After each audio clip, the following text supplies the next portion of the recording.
nerddom thing. Yeah. It's never been a racist thing. Like, everybody loved the fact when she was cast. Yes. Still wish it was Carrie Russell because she's awesome. I know. But, again, this actress is going to kill it, without a doubt. Again, it's just, it's not recognizable. Yes. Once we see it played out on screen, it's probably going to be fantastic, without a doubt. The other funny joke, there was a meme of it today. Had they released the second photo as the first photo, nobody would have had a problem because it was a close-up. It was the close-up one of her like this, but it's like the boobies like way squished up. So they showed the way the meme went was it was the first picture that they released, and it's a picture of Deadpool next to it, and he says this is not comic book accurate at all. And then they show the second picture, and of course focuses on the boobs. And he goes, I don't have a problem with this. Oh, I saw a similar meme that actually infuriated me. Oh, what else is new? Thanks. It was just a matter of, it was a double-sided picture where it was like, if you have a problem with this, which was the original comic book Domino, and then that, but you don't have a problem with this, which was Copycat, and then a picture of the actress playing Vanessa in Deadpool, then blah, blah, blah. To which I actually... Do your research. I flipped out a little bit on one of my friends who did post it. I'm like, look, dude, I get what you're trying to pull with this. I totally do. But this argument is null and void due to the fact that Vanessa was not yet Copycat in Deadpool 1. Mm-hmm. So there's really no comparison. Exactly. It's just dumb. Yeah, it's exactly. just so dumb. And that's the thing. If you're going to try to make an argument, at least do the research. Yeah. Do the research. Because Like, I laughed at that one too. I was like, Vanessa wasn't Copycat for quite some time, until everything. Yes, I love comic book accuracy, but I also do like when they take creative liberties, but it still fits into what they're doing. And the creative liberties that they're going to be taking with Domino still fits into the role of the character Domino. Ryan Reynolds is, as we know, an avid lover, loyalist of the series. He's not going to let anything go through and everything like that. So again, is what it is. On the more positive notes of Deadpool 2, Josh Brolin decided, he's been taking to Instagram and social media like crazy, so he decided to give people the best look that he possibly could give of his physique progression while in the bathroom with his wife. His wife was posing while brushing her teeth, like flexing, while Josh Brolin stood there with his phone, hand covering penis completely naked to show his physique. All kidding aside, Josh Brolin has gotten into ridiculous shape for this movie. It's unbelievable. But then, to only be counted, people are like, well, here's what, just for to see Ryan Reynolds is how ripped and jacked Ryan Reynolds is underneath the Deadpool suit. It's Ryan Reynolds. We all knew he was ripped and jacked to begin with. He's been like that for years. Yeah, he's been like that for years. It wasn't really... he looks a little bit extra ripped and a little bit more bulked up. But the point is, Ryan Reynolds has always been in shape for the longest time. Even in his leanest day, he's always been in shape. So that was no surprise. All right, so moving on. Yes. In Monday's comedic what the fuck segment, a trailer was released for a straight to home release sequel of a movie. I don't know how many years ago at this point. A sequel to a movie that nobody asked for. It was the sequel to Cop and a Half.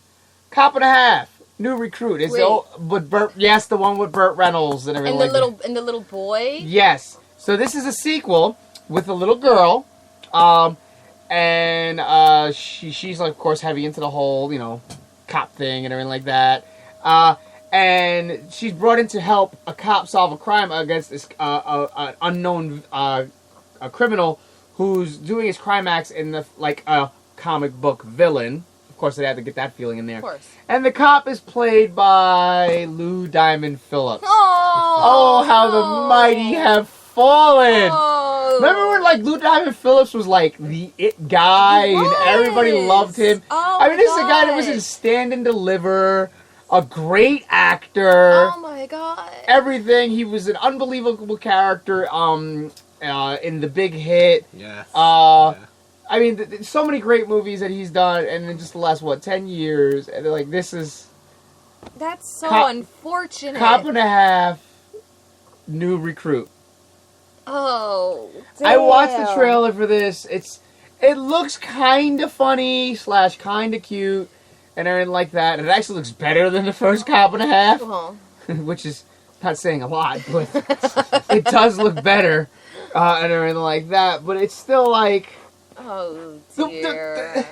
I don't know whether to caption the what the fuck on the terms of we're getting a sequel to this, or the what the fuck in terms of what happened to Lou Diamond Phillips' career. Who did he piss off? Seriously. Like, who did Lou Diamond Phillips piss off? So unfortunate. I have no words. Yeah, and I can't. I think I don't know if it's Paramount or Universal that's releasing it or whatever, but it's straight to home video. And it's like, yeah, this is a thing. So to the sequel of Cop and a Half, as well as Lou Diamond Phillips' poor career, we say, what the fuck? What the fuck? Yeah. Wow. Right? Well, according to listener Brad Ryder, he's supposed to be very hard to work with. So now he's getting stuff like this. That happens, yeah. I mean, well, Joe Pesci doesn't, he thinks he's a real mob boss guy, and that's why. Method acting at its finest. Seriously. Cocaine's a hell of a drug. That's what it is. No, I don't need to be getting clubbed over the bat over here. Anyway. Continuing. Moving on with Tuesday news. Let's see. Oh, yes. Woody Harrelson has called the Han Solo spinoff, quote, one of the funnier Star Wars movies, end quote. For those of you who don't know, Woody Harrelson is playing the character of Beckett, which happens to be Han Solo's mentor. If any of the Star Wars films was going to be a lighter tone, obviously this is the one, because the character of Han Solo is always, the focal point for the dry humor and things like that, and everything like that. So this is obviously the perfect movie for that and everything like that, especially being like, not what was the one after The Force Awakens, the spin-off? Rogue One. Rogue One. Since Rogue One was so dark and such a dark turn and such a dark ending, spoiler alert, with such a dark ending and everything like that, it's kind of a nice balance that they're going the other way with it now. Yeah. Dark lights, see what I'm doing there? It's a whole Star Wars thing here. Anyway, what? Okay. No, but no, this is, if they were going to, this is like the good moment to make a lighter tone. Oh, God, yes. And everything like that, because Star Wars generally, it's as George Lucas first said, it's a space opera. Yes. Essentially. It does harken elements of Shakespeare's Hamlet and things like that. It has those elements to it. So having something like this give you that little bit of a break. Mm-hmm. Dare I say even the calm before the storm before the next one, which is obviously going to be like nuts on the last two. Oh, yeah. This is going to be a nice little good simmer you down. Let's enjoy it in a good adventure. Because obviously we know Han Solo's going to live through this whole thing and everything like that. So spoilers! Oh my God, I know, right? Oh my God! Also in Tuesday news, which is more so a share for you guys. Mark your calendars if you are interested. If you are a Bryan Cranston fan and within the tri-state area, willing to travel to New York City, you have an opportunity to meet him from 7 p.m. to 9 p.m. at Barnes & Noble's in Union Square on... I forgot to write the fucking date. August 7th. I'm sorry. August 7th. Wow. Good job on my part, right? Anyway, August 7th, Barnes & Noble's Union Square from 7 p.m. to 9 p.m. You can go out and meet great actor Bryan Cranston. If you are interested. On August 16th, on the same place that he said, you can also go there and meet Becky Lynch. They're going to be signing the WWE comics that they have out. We cannot go. That is my mother's birthday. Son of a bitch! And then August 19th, Anna Kendrick will also be there, still signing copies of her latest book, Scrappy Little Nobody, which I can't go to because it's the day before our son's birthday. Woohoo! Yay to life. I don't want to be an adult no more. I don't either. This sucks. Can we go back 13 years and just be young and drunk like we used to be? That'd be awesome. Great. I know. Young and drunk. Better yet, why weren't all these cool things going on when we were young and drunk? Because things weren't at the height of what they are now. Seriously, why? Yeah, couldn't it like age with us, be cool at our peak, and then mellow out when we're older? Yeah, exactly. Like, this sucks. Anyway, moving.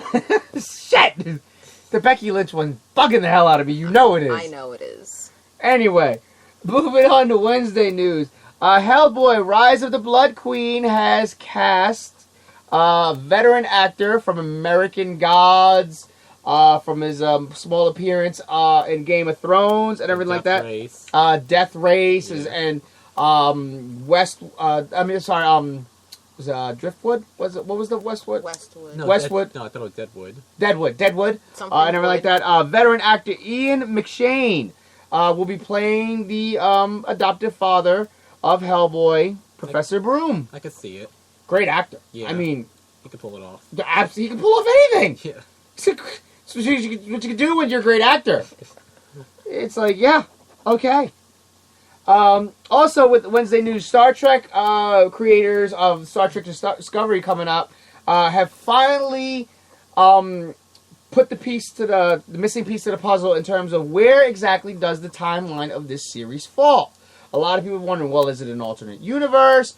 Where, because supposedly it fell somewhere between the, first and second or something like that. And everybody's like, well, their outfits look, the loyalists, the Trekkies. Yes. And everything like that. We're like, well, their outfits look different. It doesn't match up. And da-da-da. Well, the mystery has been solved. This actually does all fall within the same timeline, and it's 10 years prior to the original series, which is the Kirk. Actually, Kirk's not even the first one. It was actually a captain before Kirk.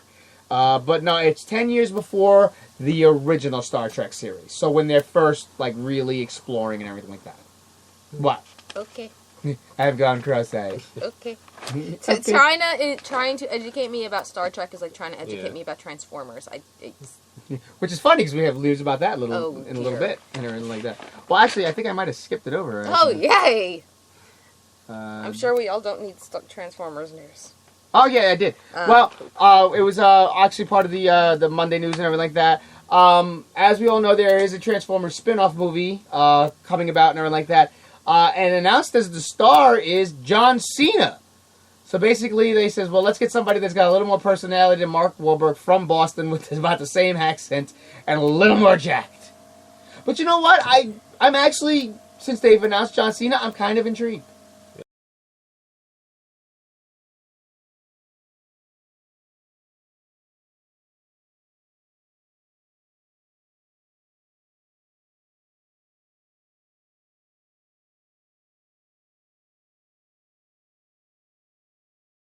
Fucking hysterical, and he is a riot. There was the what's the female comedian's movie came out that she played the boyfriend?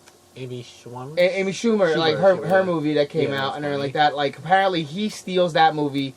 He's hysterical. There's the movie Sisters with the two girls from Saturday Night Live. I saw the parts with him and John Leguizamo and everything. He's hysterical in that. He's like so fucking funny. And everything like that. So I'm actually kind of intrigued by this. I'm not going to lie. I would be if it wasn't Transformers. Yeah, I know. It's a Bumblebee movie, so you might be screwed.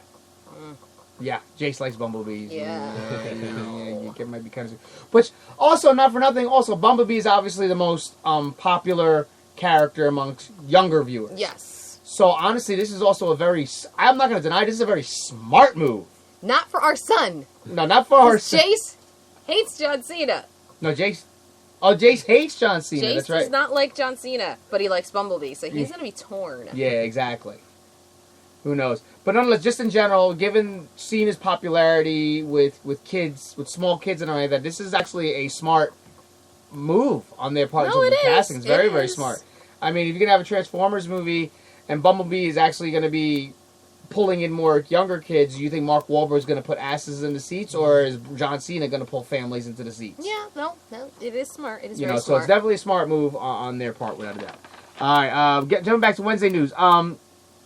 Now, I haven't included the titles because it's just so many. But as we know, Netflix is getting an animated Godzilla Japanime. Yes. They've seemed to have gotten some pretty decent response and success with Castlevania. They've dabbled with a couple of other little older anime series and everything like that they've had.